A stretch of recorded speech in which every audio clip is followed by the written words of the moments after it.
मंत्री निर्मला सीतारमण ने सोमवार को लोकसभा में इनकम टैक्स बिल 2025 को पेश किया, जिसे सदन ने पारित भी कर दिया। अब बिल को राज्यसभा में पेश किया जाएगा और फिर राष्ट्रपति के पास मंजूरी के लिए भेजा जाएगा। ये बिल इनकम टैक्स कानून 1961 की जगह लेगा और अगले साल 1 अप्रैल से नए कानून को लागू भी किया जा सकता है।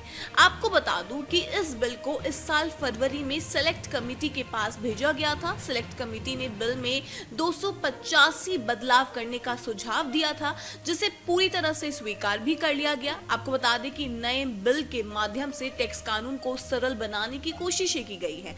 पेज की संख्या आधी कर दी गई है और इरेलेवेंट हो चुके प्रावधान को हटा भी दिया गया है। उदाहरण के लिए अभी इनकम टैक्स रिटर्न भरने के दौरान असेसमेंट ईयर और फाइनेंशियल ईयर का उल्लेख करना होता है। नए कानून में सिर्फ टैक्स ईयर का उल्लेख करना होगा और जिस फाइनेंशियल ईयर का टैक्स भरा जाएगा उसे ही टैक्स ईयर कहा जाएगा। टैक्स की दरों में कोई बदलाव नहीं किया गया है। वहीं छोटे टैक्स पेयर्स की सहूलियत का ख्याल रखते हुए उन्हें कुछ सुविधाएं भी दी गई हैं, जैसे अब समय बीत जाने के बाद भी टैक्स रिटर्न भरने पर उन्हें रिफंड मिल सकेगा। वहीं एमएसएमई की नई परिभाषा को टैक्स प्राविधान से भी जोड़ दिया गया है। तय समय सीमा के 9 महीने के अंदर आईटीआर भरा जा सकेगा। वहीं 4 साल पहले के टैक्स ईयर के अपडेटेड रिटर्न भी भरने की सुविधा दी गई है। आपको बता दें कि नए बिल के लागू होने पर टैक्स पेयर को अपने सभी खर्च और आय का बिल्कुल ध्यान रखना होगा। अगर आपके खाते में कोई भी ऐसी राशि दिख रही है जिसका हिसाब विभाग को नहीं दिख रहा है, तो उस राशि के बारे में पूछा जा सकता है और उचित जवाब नहीं देने पर उस राशि को इनकम मान लिया जाएगा। वैसे ही किसी खर्च का खुलासा अगर आईटीआर में नहीं है और उस खर्च के बारे में विभाग को उचित जवाब नहीं दिया जाता है, तो उसे भी इनकम ही मान लिया जाएगा।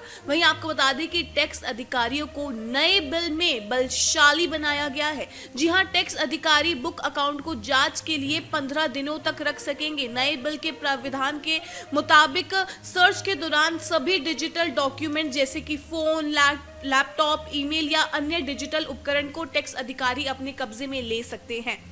अधिकारी ये बताने के लिए भी बाध्य नहीं होगा कि किसी टैक्स पेयर्स के यहाँ पर सर्च ऑपरेशन क्यों चलाया गया है। हालांकि जांच करने वाले अधिकारी के रवैये से संतुष्ट नहीं होने पर जॉइंट कमिश्नर के यहाँ पर अपील जरूर की जा सकती है। देखिए, फाइनेंस मिनिस्ट्री के मुताबिक टैक्स प्रशासन को पहले के मुकाबले अधिक सक्षम और पारदर्शी बनाया गया है। रिटर्न को भरने के लिए अनुकूल इंफॉर्मेशन सिस्टम का इस्तेमाल किया जाएगा। आपको बता दें कि इनकम टैक्स एक्ट 1961 पिछले 60 साल से भारत के टैक्स सिस्टम का आधार रहा है।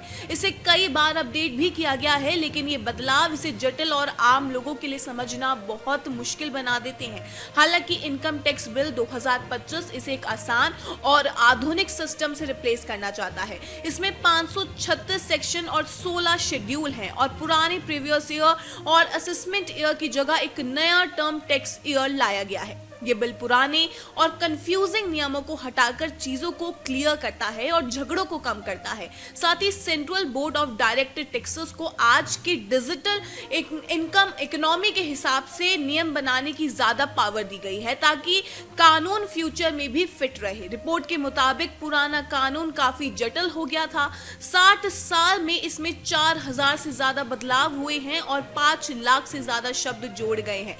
लेकिन अब नया कानून लगभग 50% छोटा और समझने में आसान होगा। साथ ही टैक्स छूट की सीमा 7 लाख से बढ़ाकर 12 लाख तक कर दी गई है।